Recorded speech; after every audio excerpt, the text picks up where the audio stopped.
Hello D. Backyard. Sun going down. It's a beautiful day today, February. Unbelievable. It's never this warm in February.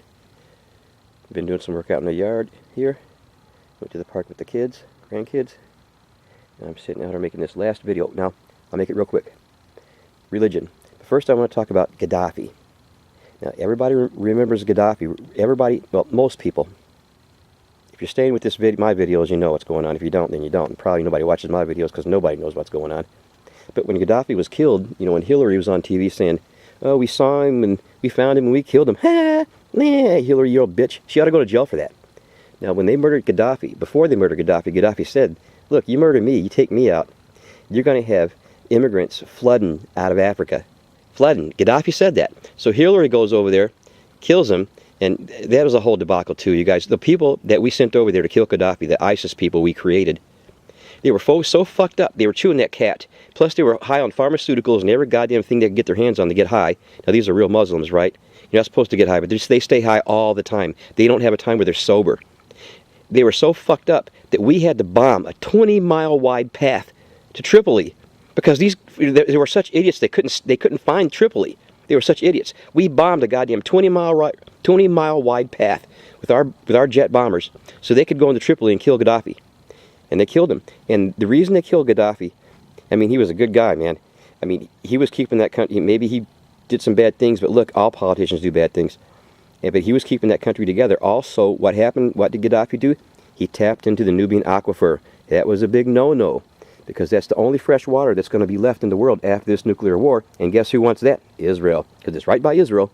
It goes through Egypt, Libya, Sudan, and they think part of the Sinai Desert, actually, just a little ways from South Israel. And they could tap right into that baby with some sideway drilling. But anyway, if you don't know about the Nubian aquifer, you should learn about it. It's very interesting. Gaddafi had tapped into the Nubian aquifer. And he knew that as soon as he tapped into that and got that water system going, he was greening Africa. He was going to have jobs. He was going to create food and commerce. And he was going to green Africa, and he was going to put people to work and feed them. But we went over there and bombed the shit. It was called the eighth wonder of the world, as a matter of fact.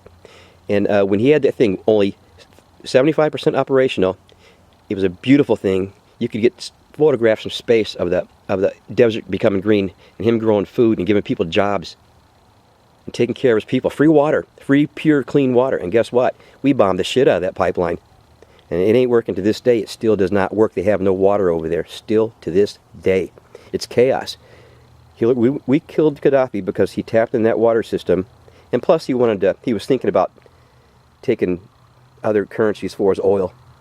But of course, none of that ever happened. Now the oil fields are basically not even operating, and the people are in chaos. They're starving, they're thirsty, and they got nothing. And guess what? The immigrants are flooding out of fucking Africa, just like he said. Now, you know the way I feel about it, they're burning down France, they're burning down the Netherlands, they're burning down all these countries. Britain is being taken over. Look, you did it.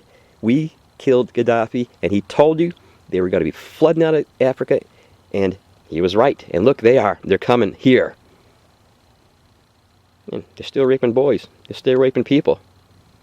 France is on fire. They said that one of their Muslim buddies there got raped by some officers, or they didn't really rape him. I think they just stuck something up their ass.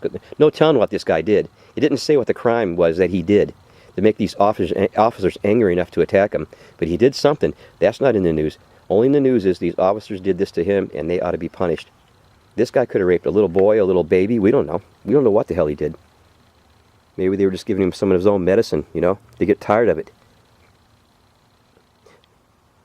I think we're just going to have to deal with it. We're just going to have to deal with it. And it is going to be a civil war, because these people have to identify. When they come over in a group, they have to identify with something to give them a character. To be part of a group, that's what people want.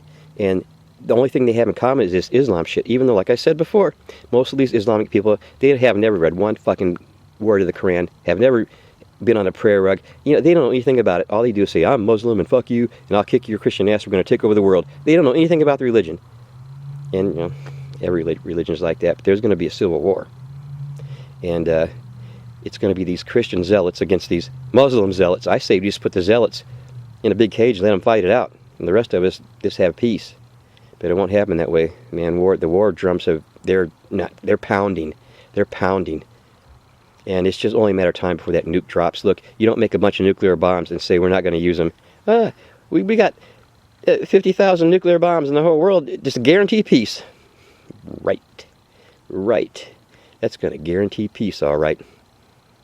Oh my God, this is duck out.